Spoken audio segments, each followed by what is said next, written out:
Ryan Hunter-Reay. Welcome. Yeah, I guess you just drove the sim for a while. How do you like the upgrades? I mean, you got a couple upgrades here, a couple major ones. Yeah. Let's start with the visuals. The upgrades absolutely blew me away. I mean, I had an idea of, okay, this is going to be curved, it's going to look quite a bit different.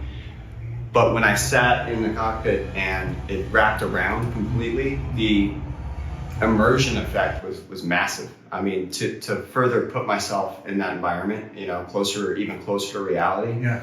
SimCraft has already done such a great job with the modeling and how the feel is with the motion and just how the whole thing integrates together. Mm-hmm. But then when you throw that extra aspect in of the sharpness, right, of the picture, the motion rate, the really just the wraparound effect is like nothing I've ever experienced really in a sim. So to have that in my home is completely insane. They're gonna have to rip me out of here sometimes, but it's great, and it is amazing how these these SimCraft simulators and now with these visuals, they keep you so sharp. The LG UltraGear monitors are a game changer, 100%.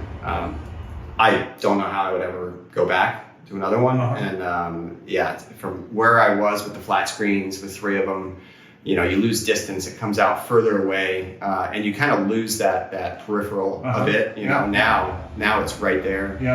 You can see when another car is putting a nose here on you, much better. But like I said, absolute game changer. So my first sim had a CRT monitor. Remember those big giant things you had in the 80s? Absolutely. 90s, right? Okay. Yeah. So technology graphically has come a long way since then. A long way. Right? A long way. And these are OLEDs. This is kind of the latest and greatest OLED technology. Is this your first OLED monitor? This is my first OLED monitor. And it's amazing how fast this stuff is just developing, right? The technology.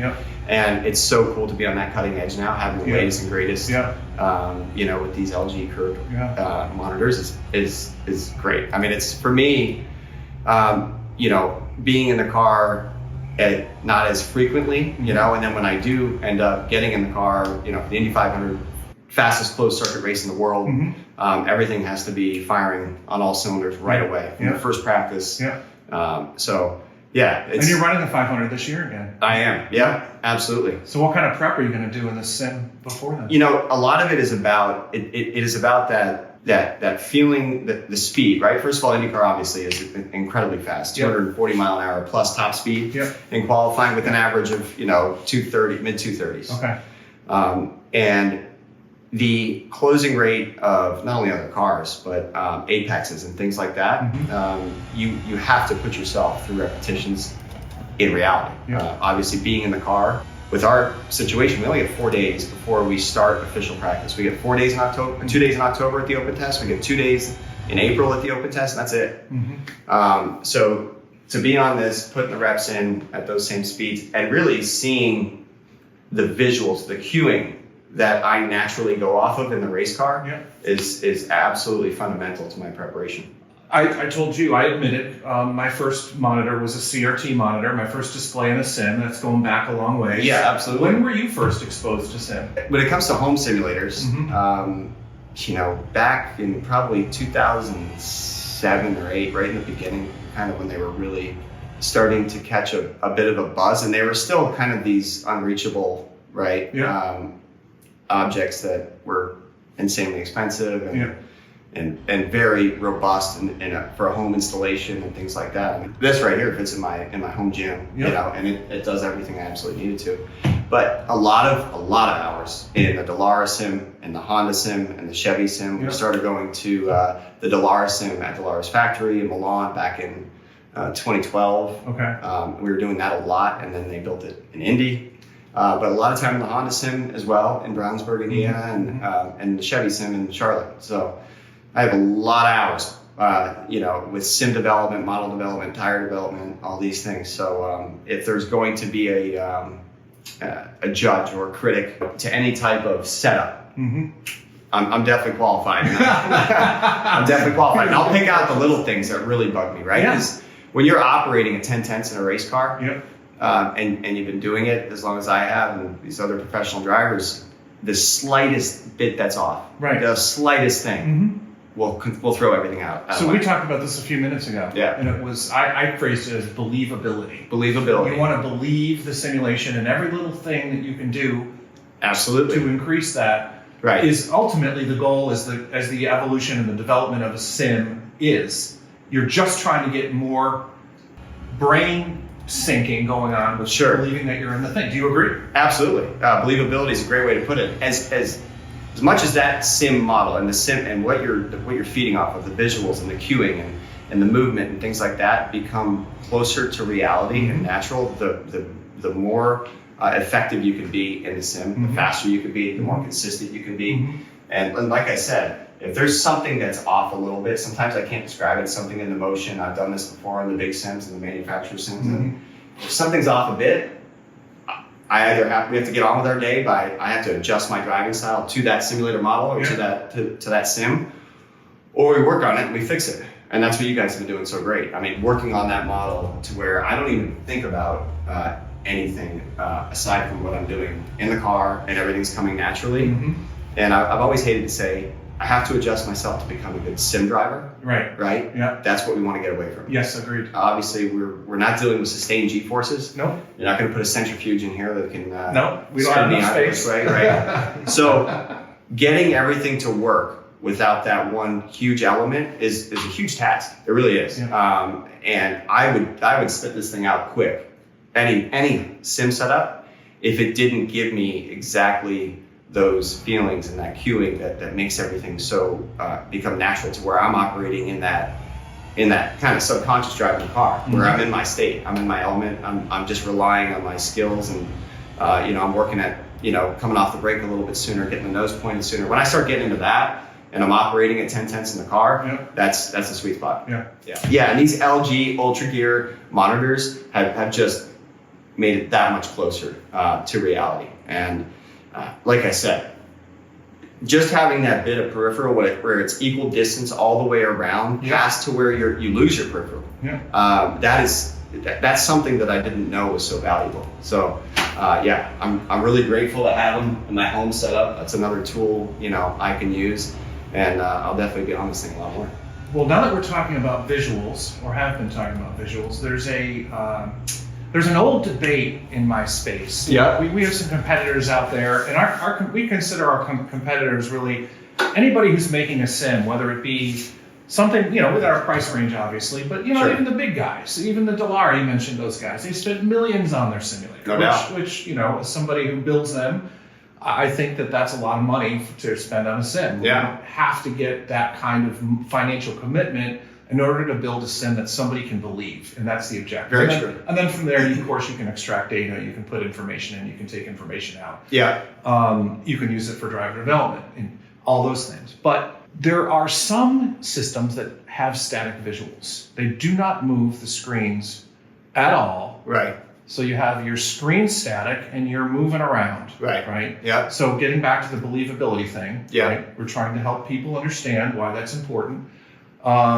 Let me tell you what it would be like.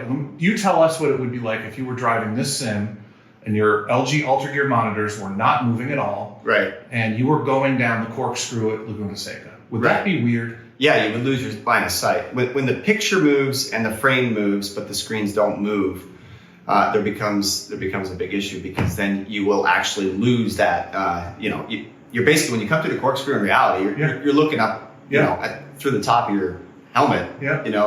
And to have that movement where what is supplying the picture is moving with the picture. It's huge. Yeah, absolutely. Okay. Another massive believability component. It all goes into that believability component, no doubt about it. Okay. I mean, pedals, the feeling of the pedals will throw me off as well. Yeah. And you've done, SimCraft has done such a great job with this pedal box, and the feeling of it, and the brake release, and the modulation for an IndyCar driver is much different than it is for somebody driving a NASCAR or whatever it is, a GT car, right? And each of the different bump rubbers that you put in and the tweaking that you do for that specific driving style is key. These things they're complex to get right, especially when you're dealing with top end, high end professional drivers. Everything has to be dialed just right, or it'll be picked apart. Exactly. That's where we are. Well, you know, we've been around a while, and we've been seeking for the feedback of people like you, accomplished race car drivers. And I like to tell people, it's nice to hear, oh, this is awesome. Right. But you know what's better? This is good, bud. Right. This is what I tweak. This is what I do. Yeah. We had 15 years of that. Sure. Seeking, like, hurt me, tell me what's wrong kind of stuff. Yeah. And so anyway, that's been our journey, is getting to this point where you're getting in there and you're believing you're in the Indy 500 and practicing for real and actually getting value out of the time you're in the seat. You don't need the seat time. You've been in the car a long time. Right. But it's just more practice, right? No doubt. Think about Tiger Woods when he goes out and he's playing. He goes up to the tee box. What does he do? He swings his club. Yeah. Why is he swinging his club? He swung the club thousands, millions of times. Exactly. But he's still doing reps. He's still getting the feel, right? Yeah. So you still have to do this as a race car driver as well, do you not? No doubt. Repetitions, just keeping yourself, like I said, keeping yourself sharp. By that, I meant that it's the reaction times. It's the little things, right? Yeah. What I would go do in a 6-speed, shifter cart. Yeah. How quick the power weight ratio of that cart is similar to like an IndyCar, right? Yeah. And so the reactions and things you have to do, this is very similar. I can use this the same way, and it keeps me, especially when I get the steering load up to where in the range of where the IndyCar is with no power steering, and feeling the kickback, right? The kickback and on a street circuit and things like that. All those things just prepare you for doing the job. And like you said, SimCraft has been in it from the beginning, and you guys you've gone through that really the hard work and that process of extracting all that information from so many different people, but a lot of different pro drivers as well that are very picky. And that's pickier the better. And that's why this is what it is. Yeah, thank you. And I wouldn't go any other way. I know some simulator companies, including yourself, offer a very I don't want to say dumbed down, but a very simple setup that doesn't move. It's just a seat and it's one screen, and you have the wheel and the weight. Yeah. That is good for iRacing and stuff like that, right? Yeah. You can go racing and you can do it effectively. But if you're trying to work on real racecraft and driving, and getting yourself to be a better driver, when you're talking about tenths of a second, not even that, hundredths of a second, a setup like this, with the movement, and now obviously the LG UltraGear wraparound curved OLED screens, the whole package just brings it all to another level, right? Yeah. So I'm not necessarily interested in just iRacing. Yes, I do iRacing. Yeah. It's fun. I love it. Yeah. It's so cool to race all these different cars, all the different tracks in the world. Yeah. But at the same time, I'm working on keeping myself sharp in the cars that I drive, and that's most important to me. And getting a little bit of a workout while you do it, right? Absolutely. Have you ever measured your caloric burn in the seat? I should. I'll do that. Some of our clients do this. I'll do that. Like I've heard 300, 350 calories per hour. Oh yeah. Oh yeah. Right. You turn that thing up on a bumpy track. You turn up the steering motor on a bumpy track to the resistance that I feel is somewhat like an IndyCar with no power steering, and you're fighting the whole way. I mean, the whole time you're fighting the wheel, and it's heavy. And if I turn the fan off in this gym and shut the AC off, I'll be sweating bullets in here. Okay. Yeah. So your SimCraft APEX CT has 2 degrees of freedom. Yes. It has yaw. Yeah. And it has pitch. Yes. A lot of people don't know what those are. Yeah. Could you put it in race car champion terms for our audience? Yeah, this SimCraft APEX2 CT has 2 degrees of freedom, which is pitch, right, and yaw. Okay. As you know, race cars have suspension on them, right? Yep. And you're dealing with weight and your movement, right? And how you distribute that weight on the corners of the car. Yeah. So when you come into a corner and you brake, obviously that weight is shifted forward. Yes. It's very hard to pick up without that pitch feeling. Yeah.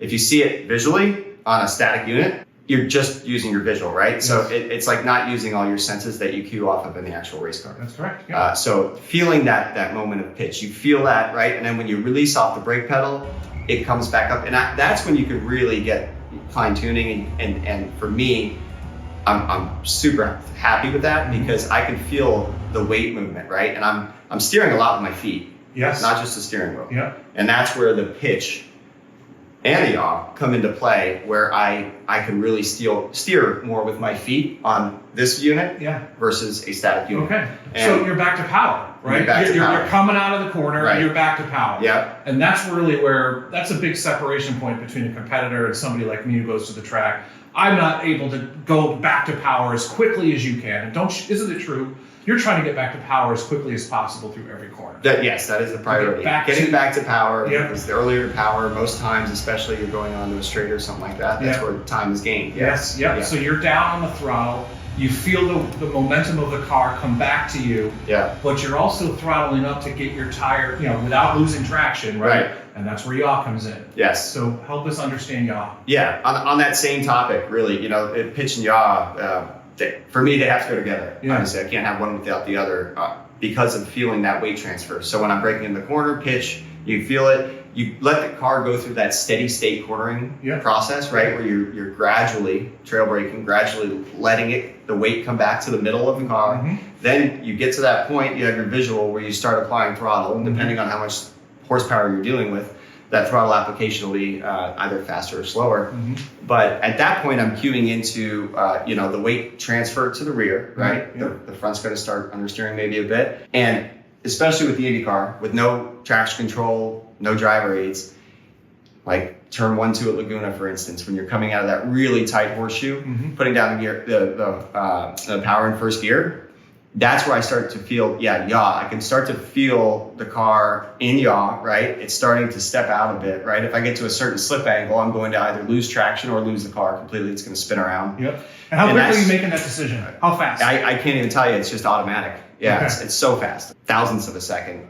The visual, the movement, the feel, everything happens, and everything's just kind of moving naturally for me because I've been keying off those things for so long. Yes.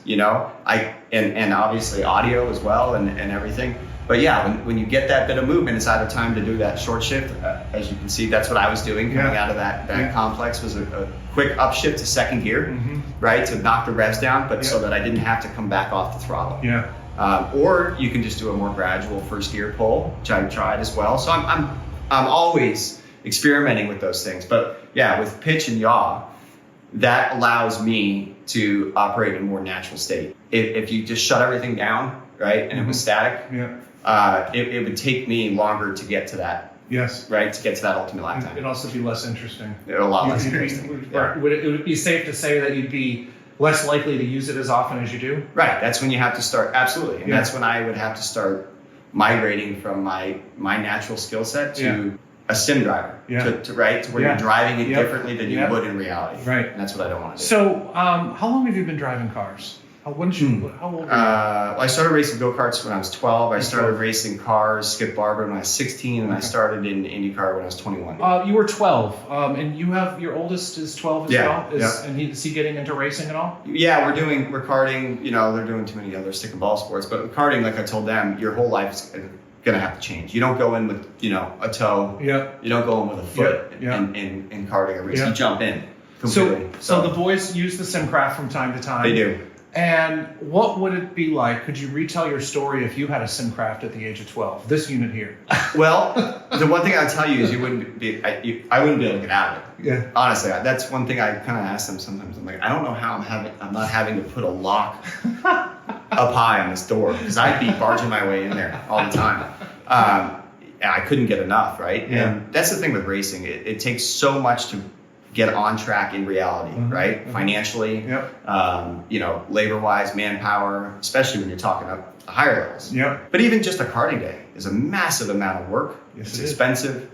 And these, I've seen a lot of these kids now on simulators, and they're ready to go when they get into a car for their first time because they've been dialing it in here for so long. Yeah. And that's what, I'm working on them. They're used to the feeling of a cart and how stiffly sprung it is. It's only sprung by the sidewall of the tire. Mm-hmm. But they get in here and they drive like a Formula V or something. They get frustrated at first. I'm like, this is what you're going to have to, you got to figure this out, right? And that's the beautiful part. When they start understanding, they have to get into the brake a little softer because it's a lot of roll. It's a soft car, right? And the transition and steering with your feet and the stuff they've learned on this so far is priceless, honestly. Amazing. Yeah. Well, I love the father-son's story. Yeah. SimCraft, of course, is my late father's legacy. So that's incredible. Yeah. So like anyway, that family dynamic is just it hits you in a certain spot. No doubt. It makes you feel good about it. No doubt, it does. I mean, that's what it's all about. Really, right? Yeah. If you could pass on your passion. Yeah. At least teach your passion